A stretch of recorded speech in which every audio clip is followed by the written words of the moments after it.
Hello दोस्तों, तो स्वागत है आप सभी के अपने educational YouTube channel Eklavya tutorial Saran में। दोस्तों, जैसा कि आप लोग जानते हैं कि हम लोग जो है आपका कक्षा 9वीं का जो आप सभी का मैथमेटिक्स विषय है, इसका जो आप सभी का पहला चैप्टर है जिसका नाम हम लोग जानते हैं कि संख्या पद्धति है। इस चैप्टर से रिलेटेड हम लोग जो है एक वीडियो जो है पहले ही कर चुके हैं, यानी इस चैप्टर से रिलेटेड एक लेक्चर को हम लोग पहले ही कर चुके हैं। और ये जो है आज का आपका जो है इस चैप्टर से रिलेटेड लेक्चर नंबर 2 है, जिसके अंतर्गत हम लोग जो है आगे के जो है टॉपिक है उनके ऊपर चर्चा करेंगे। उससे पहले हम लोग जो है मैं आप सभी से एक ही बात कहूंगा कि अगर आप लोग जो है इस चैनल पर नए हैं तो चैनल को सब्सक्राइब कीजिए, साथ ही साथ जो है आप लोग इस वीडियो को लाइक कीजिए और अपने जितने भी दोस्त हैं आपके जितने भी दोस्त हैं उन सभी के पास इस वीडियो को शेयर कीजिए, ताकि वो भी जो है इस वीडियो से जो है जानकारी को प्राप्त कर सके। तो दोस्तों, जैसा कि आप लोग जानते हैं कि हम लोग जो है इस चैप्टर से रिलेटेड एक वीडियो पहले ही कर चुके हैं। तो अगर आप लोग उस चैप्टर को उस वीडियो को नहीं देखे हैं, इस चैप्टर से रिलेटेड उस वीडियो का अगर आप लोग नहीं देखे हैं तो उसको पहले देखिए, नहीं तो आपको जो है आगे समझने में जो है टॉपिक को दिक्कत होगी। जैसा कि आप लोग जानते हैं कि अगर आपके पास रोटी बनाने के लिए आटा और पानी ही नहीं रहेगा तो आप रोटी को कैसे बना सकते हैं, कैसे आपका रोटी बनेगा। उसी प्रकार अगर आपके पास चैप्टर का जो बेसिक नॉलेज ही नहीं होगा तो आगे के जो टॉपिक है वह कैसे समझ में आएंगे, क्वेश्चन जो है कैसे बनेंगे। तो चलिए दोस्तों, ये सभी तो बातें बात की हो गई। आप लोग जो है अगर इस वीडियो को जो है आपका जो है लेक्चर नंबर 2 जो है इसको जो पहले देख रहे हैं तो उससे पहले आप लोग से मैं कहूंगा कि आप लोग जो है लेक्चर नंबर 1 को जो है जाकर देखिए, तब आकर लेक्चर नंबर 2 को देखिए।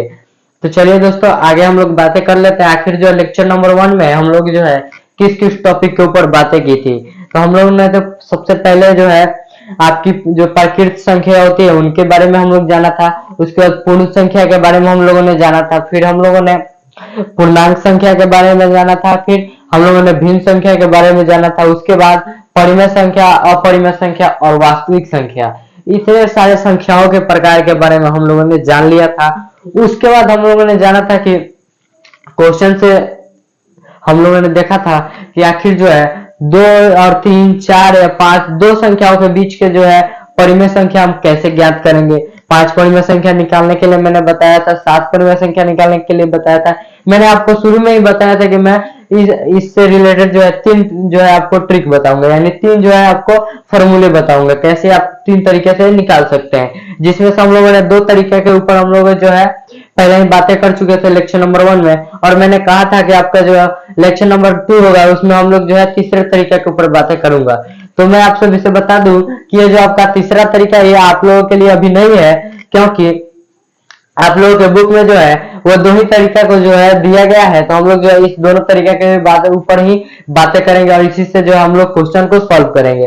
तो हम लोगों ने इन दोनों तरीके के ऊपर क्वेश्चन को सॉल्व कर लिया था और आसानी से हम लोगों ने 2 संख्याओं के बीच में जो है परिमेय संख्या को ज्ञात कर लिया था। ठीक है, अब हम लोग देख लेते हैं एक बार आपकी जो जितने भी टॉपिक के ऊपर हम लोग पहले चर्चा किए थे उसके बारे में शॉर्ट फॉर्म में हम लोग उसको जानेंगे। तो सबसे पहले हम लोगों ने प्राकृत संख्या को देखा था।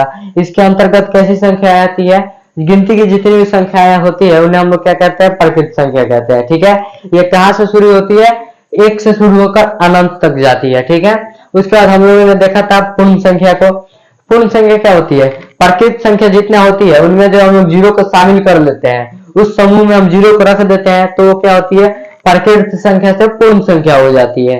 ठीक है, इसमें 0 से लेकर अनंत तक जो है संख्याएं जाती है। उसके बाद हम लोगों ने पूर्णांक संख्या को देखा था। तो हम पूर्णांक संख्या को कैसे हम लोगों ने जाना था, तो देखिए जो आपकी पूर्ण संख्याएं होती है उनको हम लोग धनात्मक और ऋणात्मक इन दोनों समूहों में जो है लिख देते हैं।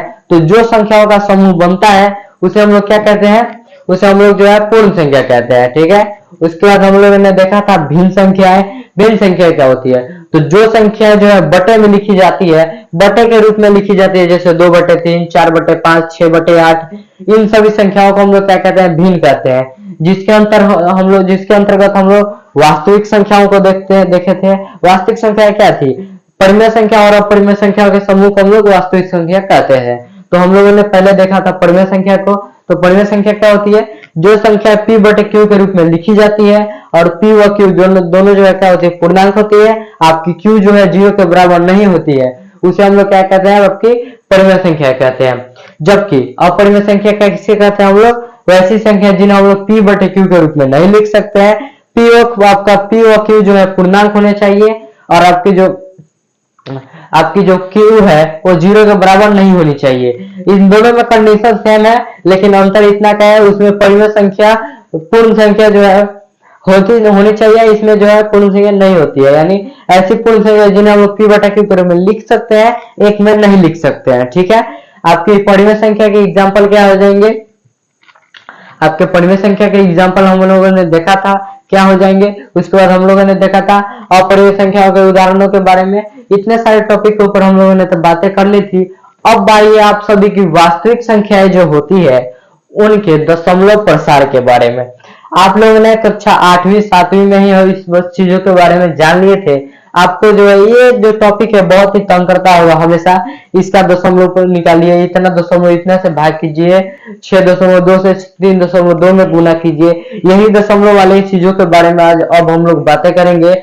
हम लोग इसके अंतर्गत पढ़ेंगे शांत दशमलव प्रसार, परिमेय संख्या के अंतर्गत कैसी दशमलव प्रसार आती है, अपरिमेय संख्या के अंतर्गत कैसी दशमलव प्रसार आती है।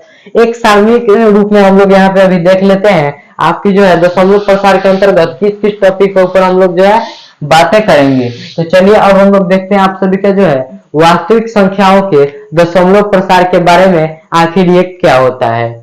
तो अब हम लोग जो है दशमलव प्रसार की जो आपकी टॉपिक है इसको देख लेते हैं। आखिर इसके अंतर्गत हम लोग जो है किस किस टॉपिक के बारे में बातें करेंगे, कैसी कैसी प्रकार के किस किस प्रकार के दशमलव प्रसार के ऊपर बातें करेंगे।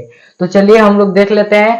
आखिर हम लोगों ने तो 8 क्लास में 7th क्लास में देखा था, दशमलव के बारे में हम लोग ने जाना था आखिर दशमलव क्या होती है। लेकिन अब देखेंगे हम लोग दशमलव के प्रकार के बारे में। तो देखिए सबसे पहले हम लोग देखेंगे आपके दशमलव प्रसार के अंतर्गत शांत दशमलव प्रसार। ये क्या होता है, इसको हम लोग जब इसका टॉपिक चालू करेंगे तब हम लोग बताएंगे, आपसे बातें करेंगे इसके बारे में, मैं आप सभी को बताऊंगा। उससे पहले मैं आप सभी को बता दूं ये क्या होती है। जब जो है आपके दशमलव प्रसार वाली जो टॉपिक जो आपकी भाग होती है, या फिर कोई भी संख्या जो आपकी भाग की प्रक्रिया जो दशमलव प्रसार से होती है, अगर वो जो है पूर्ण रूप से कट जाती है तो वो क्या हो जाएगी, शांत हो जाएगी। उसके बाद एक होती है अशांत, जो पूर्ण रूप से नहीं कटती है, जो आपका मान जो है वो आगे निकलते रहता है, वो क्या हो जाएगा, अशांत हो जाएगा। ठीक है, उसके बाद उसमें भी आता है एक अशांत आवर्ती। जब अगर मान लीजिए दशमलव का 0.212 आ गया तो फिर आगे में क्या आएगा, फिर 212 आएगा, फिर 212 आएगा। ऐसे करके आपका जो है हर बार जो है आपका जो है एक ही जैसा जो आपका जो संख्या है वो दोहराते रहेगा। और उसी प्रकार जो आता है आपका अगला जो टॉपिक होगा उसमें अशांत अनावर्ती, जो आपका हर बार जो है बदलता रहेगा। जैसे अभी आ गया 0.001 तो आगे आएगा 0.0001, फिर आएगा आपका 0.00001। ऐसा जो है आपका मान बदलते रहेगा। इसमें जो है मान एक जैसा नहीं आएगा, मान क्लियर नहीं होगा, यानी संतुष्ट नहीं होगा, कटेगा, पूर्ण रूप से रुकेगा नहीं, लेकिन बदलते रहेगा। हमेशा इसमें बदलते रहेगा, एक एक बढ़ता जाएगा घटता जाएगा, ऐसे होगा। इसमें जो है एक ही जैसा आएगा। इतना क्लियर हो गया आप सभी को। तो हम लोग जो है आप किस चीज के बारे में बातें करेंगे, शांत दशमलव प्रसार के बारे में। आखिर इससे रिलेटेड क्वेश्चन जो है कैसे आते हैं इसको हम लोग देखेंगे। उसके बाद इनसे रिलेटेड क्वेश्चन को हम लोग सॉल्व करेंगे, उनको कैसे हम लोग सॉल्व करते हैं उसको भी हम लोग देखेंगे। तो चलिए अब देखते हैं आप सभी का जो शांत दशमलव प्रसार है, इस टॉपिक को आखिर इसके अंतर्गत जो है क्या क्या आते हैं, कैसे क्वेश्चन आते हैं, अब हम लोग उसको देखते हैं। तो अब हम लोग देख लेते हैं शांत दशमलव प्रसार के बारे में। आखिर ये शांत दशमलव प्रसार होता क्या है, इसका उपयोग हम लोग कैसे करेंगे, किस प्रकार से इसको हम लोग क्वेश्चन के अंतर्गत समझेंगे। तो चलिए अब आप लोग को बता देता हूँ कि आपका जो टॉपिक है, क्या टॉपिक है, शांत दशमलव प्रसार। ये क्या होता है, नाम से ही समझ में आ रहा होगा कि आप किस चीज के बारे में बात कर रहे हैं। ठीक है,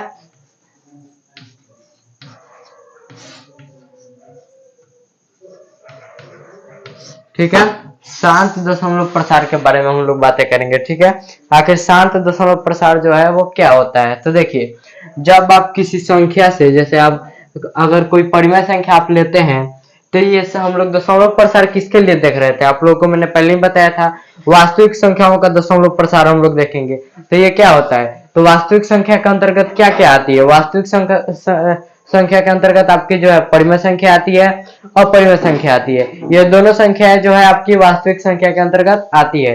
तो उसमें हम लोग देखेंगे अभी परिमेय संख्याओं का शांत दशमलव प्रसार। ठीक है, परिमेय संख्या क्या हो सकती है आपकी? जैसे 5/2 ले लीजिए, 3/6, 2, 4/3। अब इन तीनों का हम लोग को निकालना है दशमलव प्रसार। तो कैसे निकालेंगे? हम लोग जानते हैं कि भाग देंगे। ठीक है, 2 दूनी 4, यहाँ पे हो जाएंगे 1, पॉइंट लगाकर हम लोग 0 का लाएंगे, यहाँ पे 5, 10। आपका जो शेषफल है वो क्या हो गया? 0 हो गया। क्या हो गया? शेषफल आपका 0 हो गया।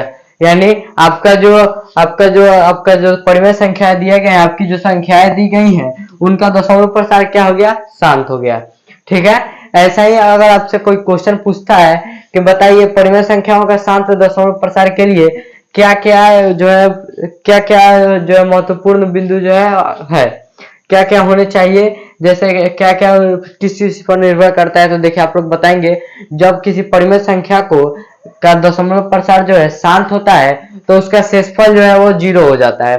शेषफल 0 हो गया यानी वो शांत हो गया, खत्म हो गया। ठीक है, वैसे ही हम लोग देख लेते हैं 3/2 को, यानी 2/3, 2 से हम लोग 3 में करेंगे, 2 एकम 2, 1 दशमलव आके 0। फिर यहाँ पे हो गया 3 दूनी आपके 5 दूनी 10 हो जाएंगे आपके। ये भी क्या होंगे? हो गए आपके, ये भी हो गए आपके शांत। ठीक है, फिर देख लेते हैं हम लोग 4/3 वाले को, यानी 3/4, एक बार में 3, 1 पॉइंट लगाकर 0। उसके बाद देखेंगे 3 3 9,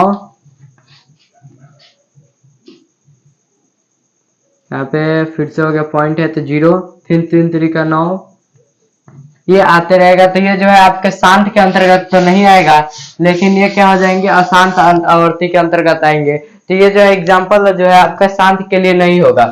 ये क्या ऐसा हो जाएगा? एग्जाम्पल आपके शांत के लिए नहीं हो जाएंगे, ये अशांत के लिए हो जाएंगे।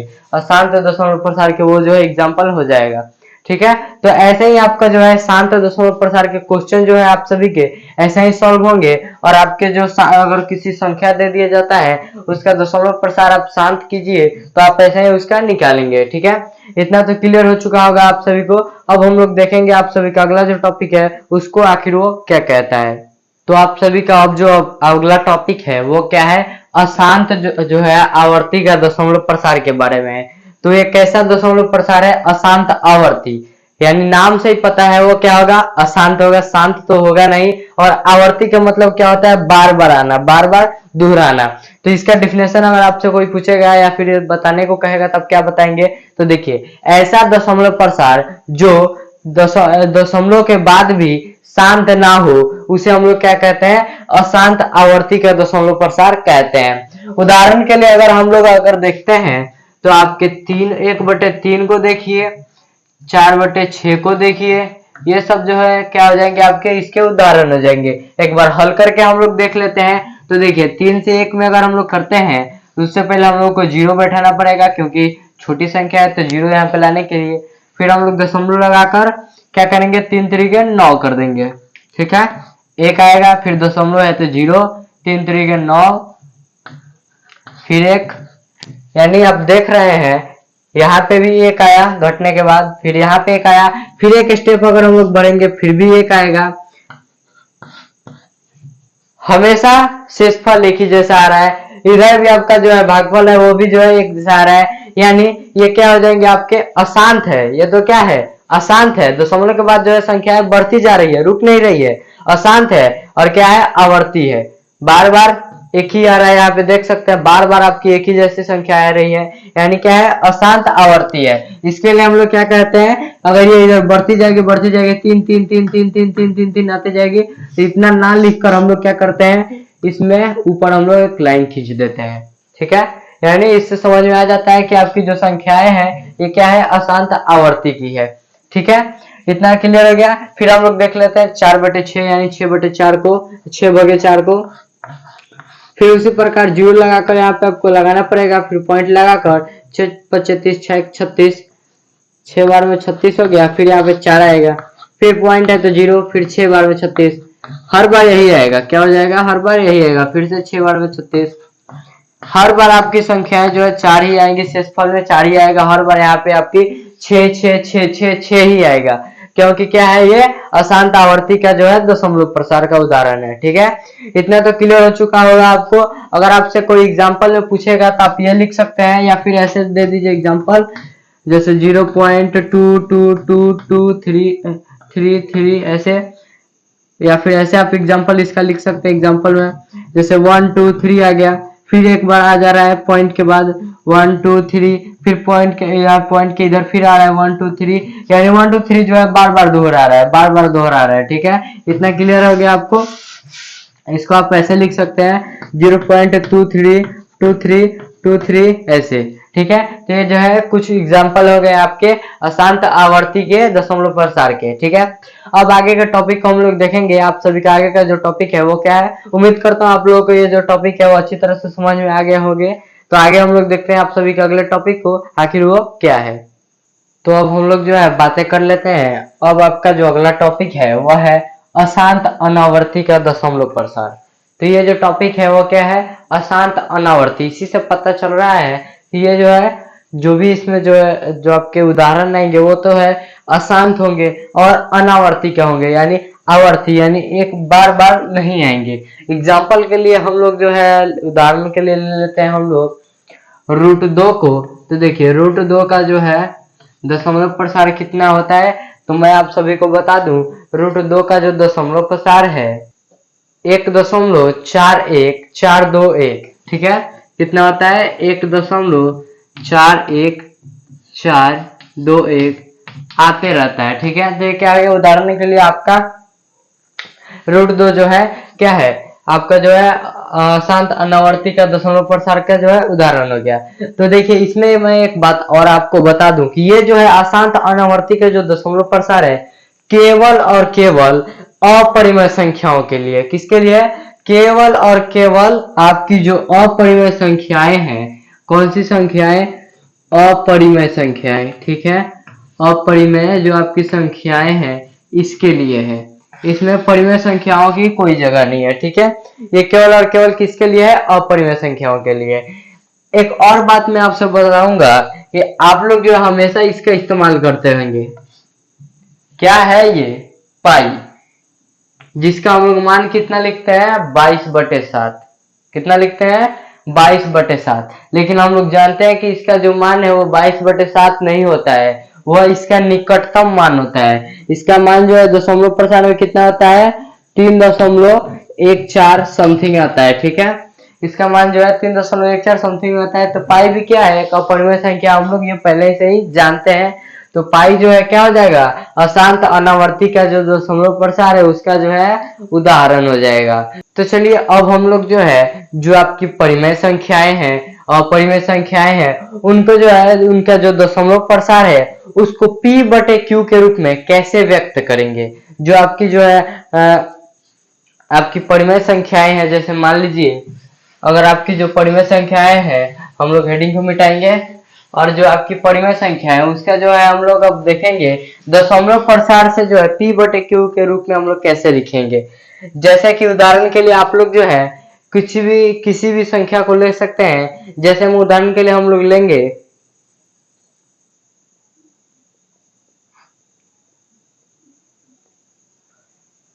0. कितना लेंगे हम लोग? 1 लेंगे क्वेश्चन 0.15। कुछ और भी आप लोग ले सकते हैं, जितना लेना है उतना आप लोग लीजिए। जैसे एक और क्वेश्चन लीजिए, मान लीजिए दूसरा क्वेश्चन आपने लीजिए, कितना लीजिएगा आप?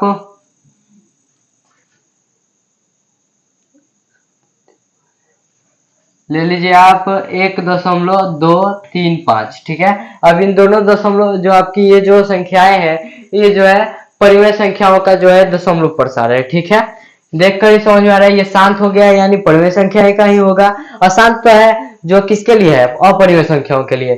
शांत है यानी परिमेय संख्या का है। तो परिमेय संख्याओं का जो दशमलव प्रसार है इसको हम लोग को क्या करना है? P/Q, यानी आप लोग जानते हैं X/N लिख लीजिए, M लिख लीजिए, यानी 2/3 लिख लीजिए, 4/5 लिख लीजिए। इसके रूप में हम लोग को इसको परिवर्तित करना है।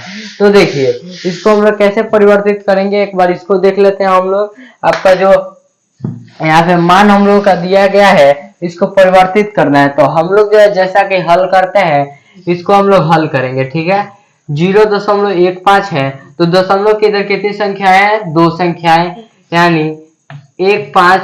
जीरो भी आप लगा सकते हैं, तो जीरो का कोई महत्व है या नहीं है, आप लोग लगाए या ना लगाए, यहाँ पे कोई दिक्कत नहीं है। बटे में 100 लगाए, ठीक है। अगर हम लोग इसको कटाते हैं तो 5×3=15, और यहाँ पे हो जाएगा आपका 20×5=100, ठीक है। कितना आ जाएगा आपका मान, 3/20, ठीक है। तो ये क्या हो जाएगी आपकी P/Q के रूप में हो जाएगा, यानी आपका जो P/Q वाला रूप हो जाएगा वो क्या हो जाएगा, 3/20, ठीक है। अब इसको देख लेते हैं आखिर ये जो है किस प्रकार से इसका मान निकलेगा। तो इसका भी सिंपल है, उसी तरह निकलेगा। यानी आपको मान रखना है 0 दशमलव के बाद कितनी संख्याएं हैं, तो 3 है, तो बटे में 3, एक पे हम लोग 3 शून्य लगाएंगे, और ऊपर कितना है, 1 2 3 5, ठीक है। इतना हो गया। अब इसको हम लोग कटाएंगे, तो इसको अगर हम लोग कटाते हैं तो इसका मान जो है आपका आएगा, यहाँ पे आएगा 200। 5 से कटाते तो यहाँ पे 200 हो गया, यहाँ पे 5×5,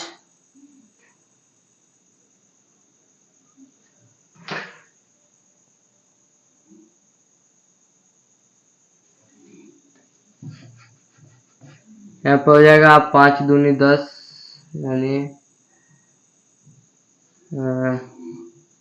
यहाँ पे हो जाएगा 5 दूनी 10 यानी 2, यहाँ पे होगा 7×5=35, 7, यहाँ पे होगा 4, ठीक है।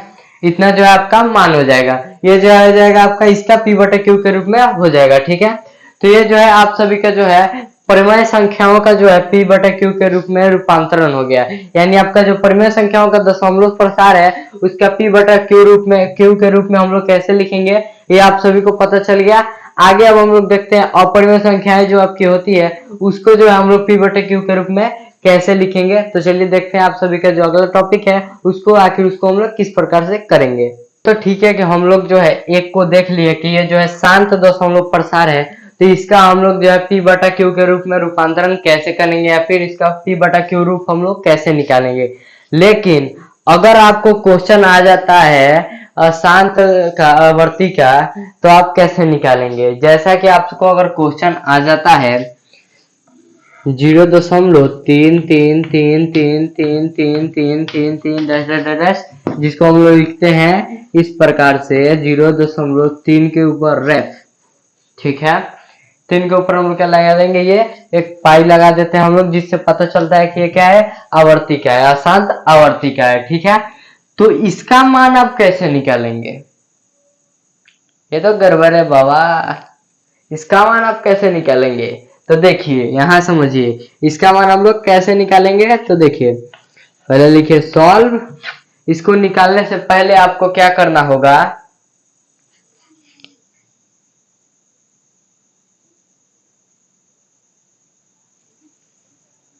इसको पहले लिख लेते हैं। माना, मान लेते हैं हम लोग, माना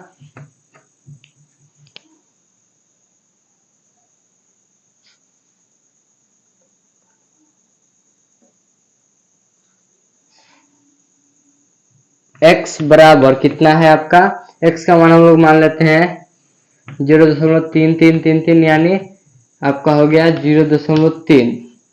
ये जो आप 3 है देख रहे हैं इसका क्या है, आवर्ती है, यानी ये बार बार आ रहा है, ठीक है। तो अब हम लोग लिखेंगे 10 से, 10 से हम लोग दोनों तरफ गुना करेंगे, ठीक है। इधर भी और इधर भी, इधर भी और इधर भी, 10 से दोनों और गुणा करने पर, ठीक है। x में अगर हम लोग 10 का गुना करेंगे तो 10x, और इधर करेंगे हम लोग तो कितना आ जाएगा आपका 3.33, ठीक है। ये आता जाएगा, समझ आया। आगे देखिए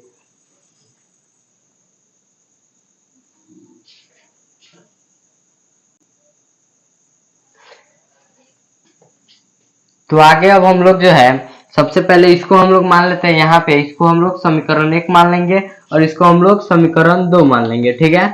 अब इन दोनों का हम लोग तुलना करेंगे, यानी लिखेंगे समीकरण 1 व 2 को घटाने पर, ठीक है, 2 को घटाने पर एक का हम लोग एक का समीकरण 1 का मान हम लोग का कितना है, x का मान है यहाँ पे x है और 0.3 है, ठीक है।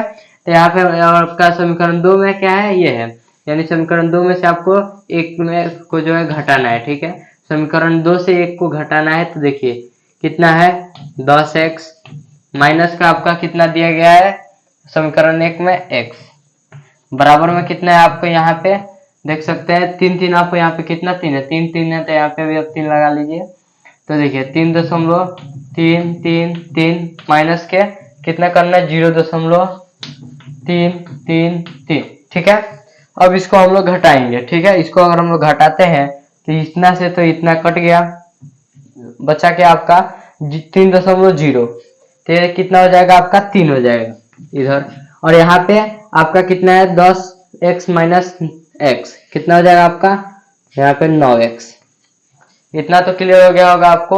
आगे हम लोग क्या करेंगे, यहाँ पे x को इधर रखेंगे, 3 को इधर और बटे में 9 को भेज देंगे, यहाँ पे हो जाएगा आपका 3, आपका x का मान आएगा 1/3, ये क्या हो गया आपका आंसर, यानी जो आपका जो अशांत आवर्ती था ये भी क्या हो गया सॉल्व हो गया, यानी p/q के रूप में आ गया।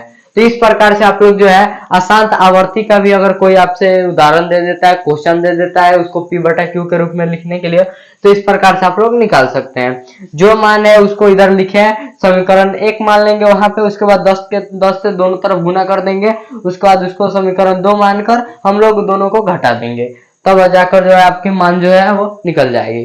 तो दोस्तों इसी के साथ ये जो चैप्टर है आप सभी का यहीं पे समाप्त होता है। मिलते हैं हम लोग नेक्स्ट चैप्टर में, और आगे हम लोग देखेंगे इसके कुछ और क्वेश्चनों को, इससे रिलेटेड जो आपके क्वेश्चन हैं उनको भी हम लोग देखेंगे, और उसी के साथ जो है आगे के जो चैप्टर है आप सभी के उनको बारे में भी हम लोग चर्चा करेंगे। तो चलिए दोस्तों आज के इस वीडियो में इतना ही, इतने ही टॉपिक के ऊपर हम लोग चर्चा करेंगे। मिलते हैं हम लोग नेक्स्ट वीडियो में, तब तक के लिए धन्यवाद। अगर आप लोग चैनल पर नए हैं तो चैनल को सब्सक्राइब कर लीजिएगा, साथ ही साथ वीडियो को लाइक कर दीजिएगा और अपने सभी दोस्तों के पास इस वीडियो को शेयर कर दीजिएगा। तो चलिए दोस्तों मिलते हैं अब हम लोग नेक्स्ट वीडियो में, तब तक के लिए धन्यवाद।